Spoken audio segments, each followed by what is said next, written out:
Hello दोस्तों, मैं राम ठाकुर स्वागत करता हूं आपके अपने यूट्यूब चैनल अल्टीमेट लक्ष्य इनोवेटिव लर्निंग में।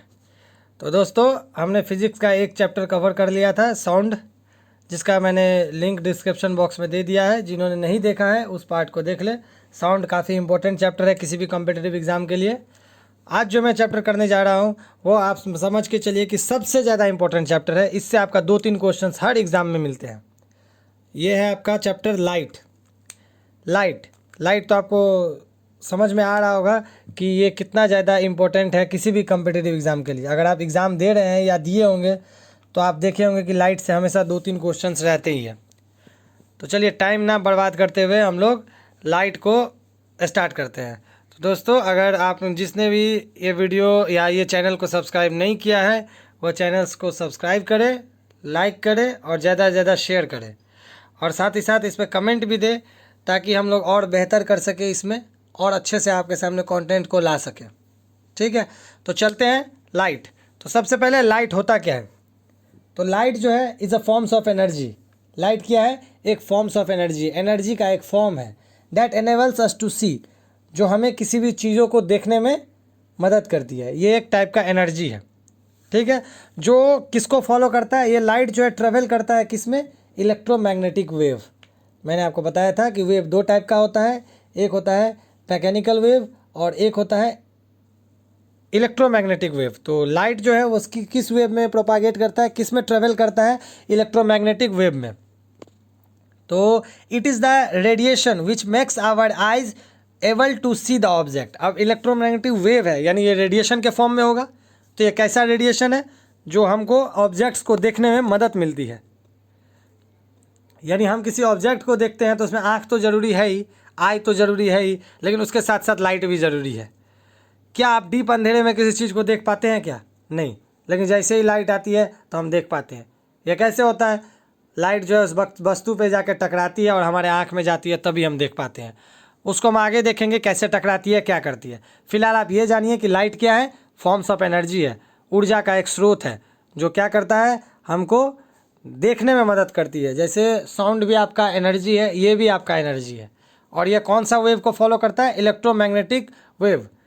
इसको याद रखिएगा, ये काफ़ी इंपॉर्टेंट है। इलेक्ट्रोमैग्नेटिक वेव को ये के फॉर्म में जो है ये होता है, प्रोपागेट करता है। और साउंड किस में करता है? मैकेनिकल वेव में, मैकेनिकल लॉन्गिट्यूडनल में, राइट। और ये है आपका इलेक्ट्रोमैग्नेटिक रेडिएशन है। समझ में आ गया? सबसे इंपॉर्टेंट इसका स्पीड का लाइट का स्पीड क्या है? 3 × 10⁸ मीटर पर सेकेंड। ओके, और ये इलेक्ट्रोमैग्नेटिक का कौन सा वेव है? ट्रांसवर्स है। और साउंड कौन सा था? लॉन्गिट्यूडनल था। ठीक है, ट्रांसवर्स वेव में क्या है आपको पता है ना? क्रेस्ट, ट्रफ, ये इस टाइप का होता है। ये हो गया आपका ट्रांसवर्स वेव। ठीक है, इसको बोलते हैं ट्रांसवर्स वेव। और लॉन्गिट्यूडनल क्या था? वो इस टाइप का था, रेयर फ्रैक्शन। उसके बाद जो है आपका रेयर फ्रैक्शन ये हुआ, उसके बाद कंप्रेशन, फिर आपका रेयर फ्रैक्शन, ऐसे जा रहा था, है ना, जो साउंड ट्रेवल करता है। लेकिन लाइट क्या है? ट्रांसवर्स वेव में मतलब प्रोपागेट करता है, एक जगह से दूसरे जगह जाता है। अब देखिए यहाँ एक और इम्पोर्टेंट चीज़, इन चीज़ों को आप ध्यान में रखिएगा। और ये जो है इम्पोर्टेंट है कि सन के रे को, यानी सन को जो है अर्थ तक पहुँचने के लिए, लाइट को अर्थ तक पहुँचने के लिए सनलाइट को कितना टाइम लगता है? 8 मिनट एंड 19 सेकेंड। इसको आप याद रखें, 8 मिनट और 19 सेकेंड। कई जगहों कई बार क्वेश्चंस में डायरेक्ट पूछ लिया जाता है कि अर्थ को जो है अर्थ तक सनलाइट को पहुंचने में कितना टाइम लगता है, सूर्य की रोशनी को अर्थ तक पहुंचने में कितना टाइम लगता है। तो क्या आंसर होगा? 8 minute 19 second. When light falls on the surface of the object it can either be absorbed, transmitted और रिफ्लेक्टेड। अब देखिए, जिस तरह साउंड था उसी तरह लाइट भी जब किसी सरफेस पे पड़ती है, किसी भी सतह से टकराती है, तो उसमें 3 चीज़ होता है। या तो वह सरफेस उसको एब्जॉर्ब कर लेगा, अपने अंदर जो है उसको समा लेगा, या फिर ट्रांसमिट करेगा। ठीक है, मतलब अपने तरफ से क्रॉस करके दूसरे जगह जाने के लिए अलाउ करेगा, ट्रांसमिट करेगा। ठीक है, जो ट्रांसपेरेंट होता है, ट्रांसपेरेंट से क्या होता है? इस साइड से उस साइड निकल जाता है ना। और तीसरा रिफ्लेक्टेड, अगर जो है वो सरफेस से टकरा के वापस लौटता है, किसी और डायरेक्शन में जाता है, तो उसको क्या बोलते हैं? रिफ्लेक्टेड। तो ये तीनों फेनोमेना आपको याद करनी होगी, कि ध्यान में रखना होगा कि क्या बोलते हैं, कभी कभी पूछा जाता है। ठीक है, तो इसको आप ध्यान में रखिए। आगे चलते हैं। तो जो हमने सबसे जो एब्जॉर्ब हो जाती है फिर तो कोई दिक्कत ही नहीं है, चलो एब्जॉर्ब हो गई, बात खत्म है। अगर ट्रांसमिट होती है तो चलो इस साइड से वो दूसरे साइड चली गई, कोई बात नहीं। अब जो उसमें सबसे मेन है वो है रिफ्लेक्टेड। रिफ्रैक्टेड यानी रिफ्लेक्टेड को क्या बोलते हैं? परावर्तन। ठीक है, परावर्तन। तो देखिए, when a light ray falls on the boundary separating two media, यानी किसी सरफेस से अगर कोई लाइट टकराती है, ठीक है, तो वह क्या होता है, वापस जो है सेम मीडियम में जहाँ से आई है उधर ही जो है वह वापस लौटती है। तो इस फेनामेना को क्या बोलते हैं? रिफ्लेक्शन ऑफ लाइट, यानी लाइट का परावर्तन। देखिए मैं आपको समझाता हूँ। ये कोई सरफेस था या मिरर है, कुछ भी है, यहाँ पे लाइट रे आया, ये आ करके यहाँ से वापस लौट गया, तो इसको क्या बोलते हैं? ये फेनोमेना को क्या बोलते हैं? रिफ्लेक्शन। याद रहेगा। चलिए, अब रिफ्लेक्शन का जो है लॉ होता है, उसका जो है क्या होता है? लॉ। तो वो लॉ क्या है? देखिए, the angle of incidence is equal to the angle of reflection. ठीक है, यानी एंगल ऑफ इंसिडेंस जो है वो एंगल ऑफ रिफ्लेक्शन के बराबर होता है। तो अब आप बोलेंगे एंगल ऑफ इंसिडेंस क्या है, एंगल ऑफ रिफ्लेक्शन क्या है, रिफ्लेक्शन क्या है? चलिए देखते हैं। देखिए, जिस जगह पे जो है ऑब्जेक्ट का लाइट या किसी भी जो है इंसिडेंट रेट जहाँ पड़ती है और जहाँ से वो रिफ्लेक्ट होती है, उस पॉइंट पे अगर एक लंबवत खींचेंगे, परपेंडिकुलर लाइन खींचेंगे, तो उस लाइन को क्या बोलते हैं? नॉर्मल, अभिलंब। क्या बोलते हैं? अभिलंब।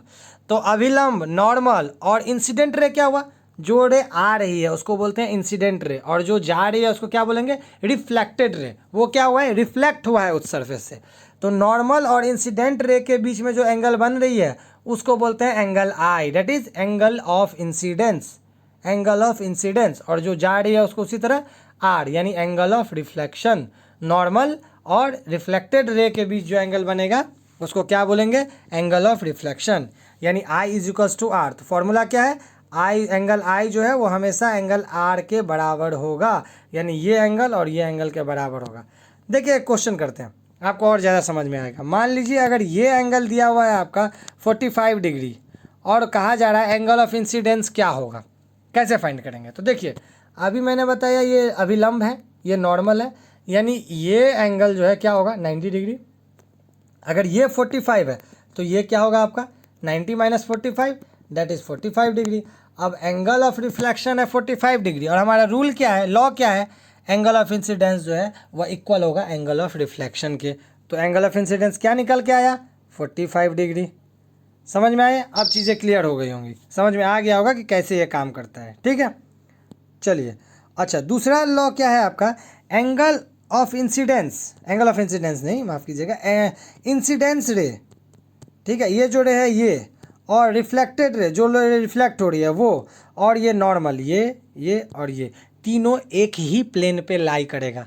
आपको साफ पता चल रहा है कि सिर्फ ये एक्स वाई प्लेन पे लाई कर रहा है, एक ही प्लेन पे तो है ना, ये और ये आपका एक ही प्लेन पे है, ये एक ही प्लेन है ना, उसी पे है। तो ये क्या है? एक ही प्लेन पे लाई करेगी। तो यही है आपका पहला लॉ है, I is equals to R. Angle of incidence जो है एंगल ऑफ रिफ्लेक्शन के बराबर होगा। और दूसरा क्या है जो है आपका? रिफ्लेक्टेड रे, इंसिडेंट रे और normal to the mirror at the point of incidence all lie on the same plane. अभी मैंने आपको बताया। अब देखिए, प्लेन मिरर क्या होता है? प्लेन मिरर का एग्जांपल आप जानते हैं, जिस आईना में आप डेली अपने चेहरे को देखते हैं, अपने आप को देखते हैं, वो प्लेन मिरर है। तो प्लेन मिरर से कैसा रिफ्लेक्शन होता है इसके बारे में जानना जरूरी है, और इससे जो है आपको एक क्वेश्चन काफ़ी इम्पोर्टेंट बनाता है। ये दोनों जो है पॉइंट्स, ये काफ़ी इंपॉर्टेंट है कि इससे आपका एक क्वेश्चन आए। तो देखिए, ये होता है प्लेन मिरर। ठीक है, प्लेन मिरर में पीछे का सरफेस जो है पॉलिश्ड किया रहता है। आप अगर कभी अपने आईना को पीछे की तरफ देखेंगे, जिधर आप देखते हैं उसके उल्टा साइड, तो देखेंगे या तो उसको कलरिंग किया रहता है या इसके पीछे कुछ हार्ड सब्सटेंस दिया जाता है। ओके, तो ये इस तरह से होता है। तो आपका प्लेन मिरर जो है, एक मिनट, हाँ, ये प्लेन मिरर है आपका। ठीक है, पीछे का सरफेस ये है। तो बोल रहा है object moves towards the plane mirror with a speed of v।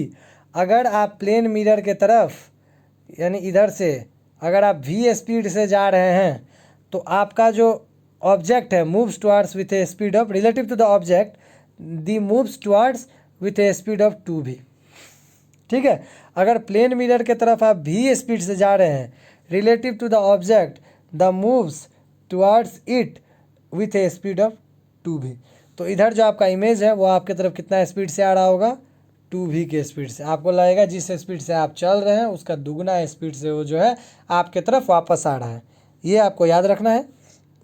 दूसरा पॉइंट है to see its full image, ठीक है, प्लेन मिरर में अपना फुल इमेज देखने के लिए, ठीक है, मिरर कितने साइज़ का होना चाहिए, आपके हाइट का 1/2।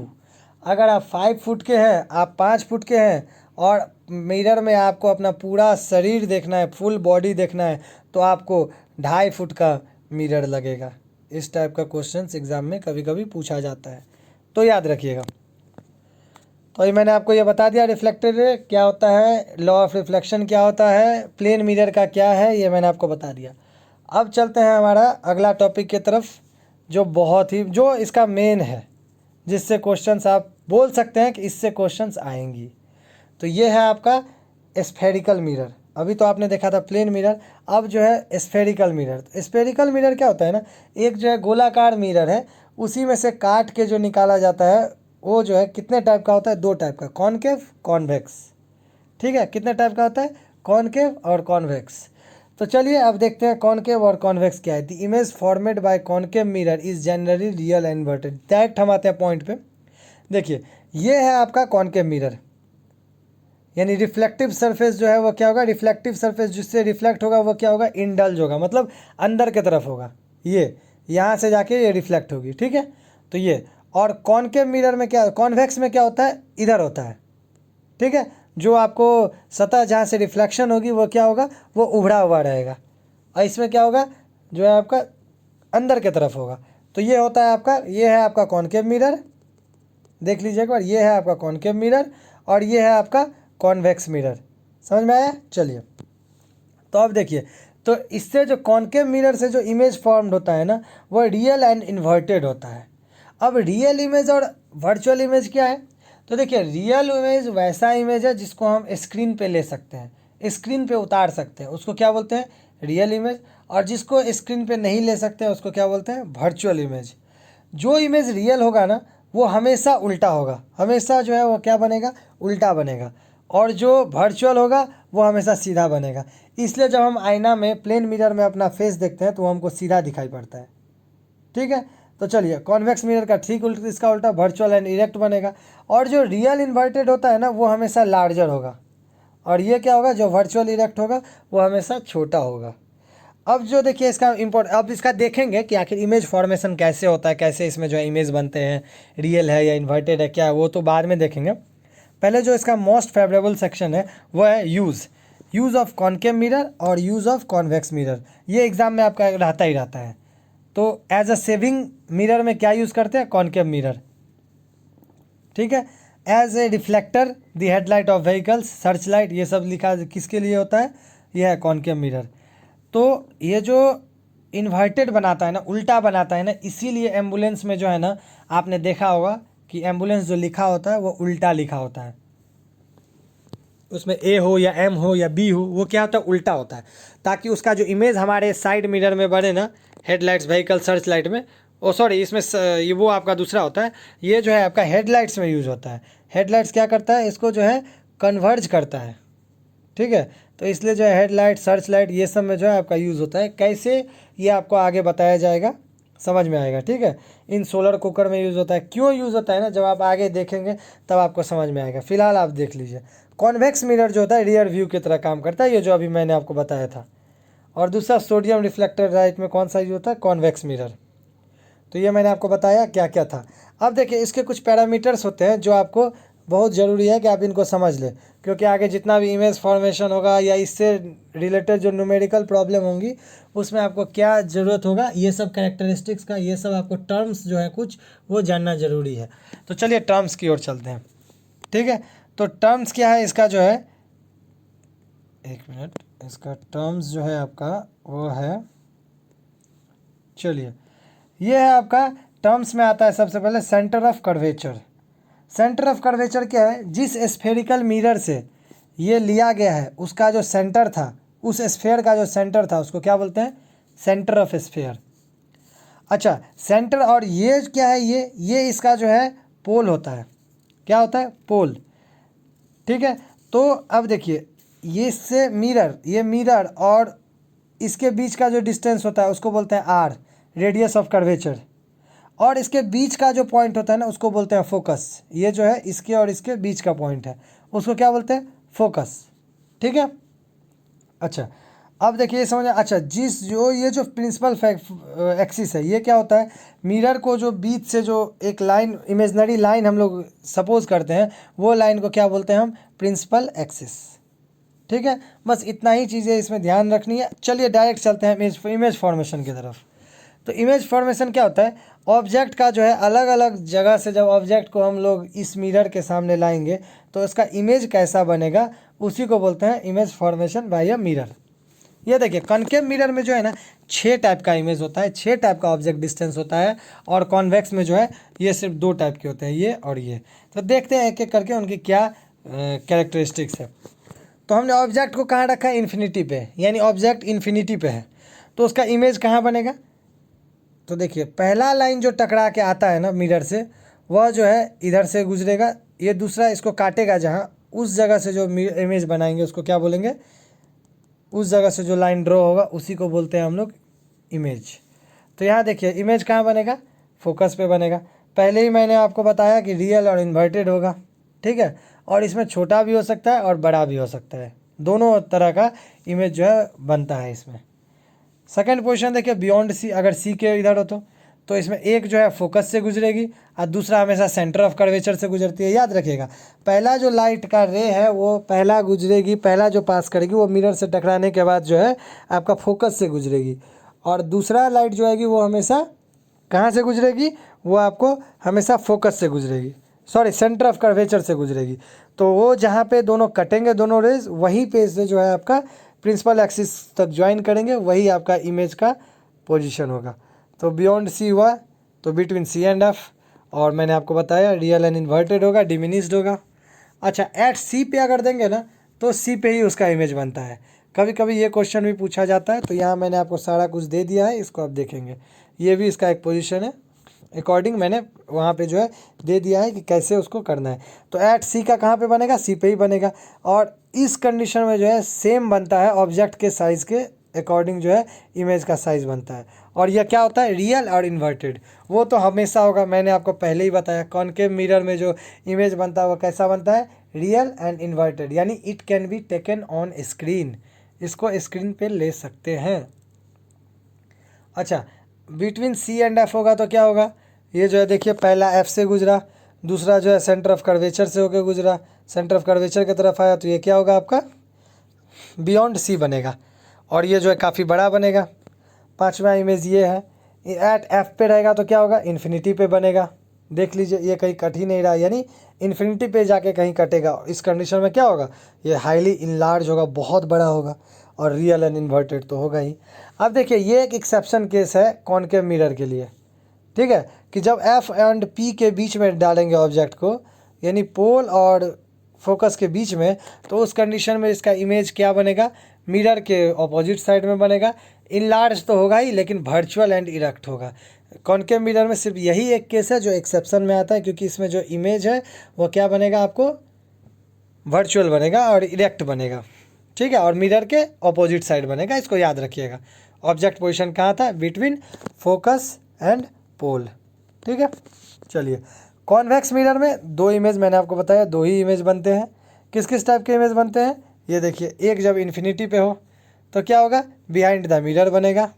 ठीक है, बिहाइंड द मिरर बनेगा, और हाईली डिमिनिस्ड होगा, वर्चुअल एंड इरेक्ट होगा। ठीक है, और दूसरा क्या होगा, जब इन्फिनिटी और पोल के बीच में होगा, इन्फिनिटी और पोल के बीच में होगा तो क्या होगा, ये देखिए इस तरफ बनेगा, इसका ऐसा ही फिगर बनेगा। हमेशा वर्चुअल इमेज जो है वह बिहाइंड द मिरर बनता है, मिरर के पीछे बनता है। तो यहाँ इधर बना है, और इसलिए हमने इसको जो है डॉटेड लाइन से दिखाया है। ठीक है, तो इस तरह से जो है ये इसका मिरर इमेज है। अब इसके बाद और भी इसके बहुत सारे फार्मूला है, जो जैसे कि आपको अभी फार्मूला आएगा मिरर फार्मूला, जिससे रिलेटेड न्यूमेरिकल आता है, मैग्नीफिकेशन आएगा, काफ़ी चीज़ें हैं इसमें। इसको कंप्लीट करने में 3-4 क्लासेस लगेंगी। तो आज के लिए इतना ही, इसको आप ध्यान से पढ़ें, रिवीजन करें और देखें, समझने की कोशिश करें।